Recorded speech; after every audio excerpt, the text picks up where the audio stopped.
Cyclone मानथार प्रभाव जेबेठू पड़ी आम डिस्ट्रिक्ट रे सबकिछि बेकार फील होछि। जुहार फ्रेंड्स, मु दिग्विजय आपनको स्वागत जनाऊछि आ एक मिनी ब्लॉग रे। आम गाँव रे वर्षा तो जेते जोर रे पारला हैला ता सो एई काठगुंडी कुआडू गोटे बोईके आनी आसला। केतेबेले वर्षा होछि तो केतेबेले शीत होछि। साथरे छता धरिकी कुआडे जीव ना जैकेट पिंधिकी, बट छता कंपलसरी नहेले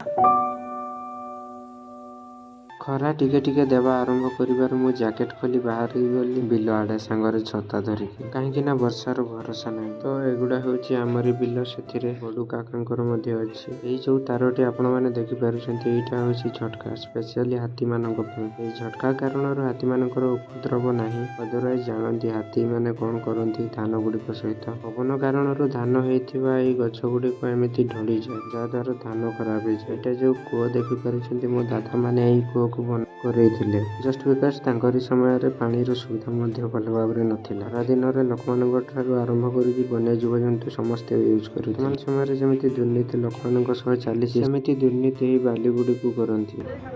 खाओ मां कसम। केही भी आसिकि बाली चोरी करि नियंती, ना कंप्लेन ना किछि। Everyone silent. सब्सक्राइब करिनियो जहा द्वारा लोकमाने कंप्लेन करिया पई साहस करि पारबे। देखा हेबा और एक नया मिनी ब्लॉग रे। Bye bye.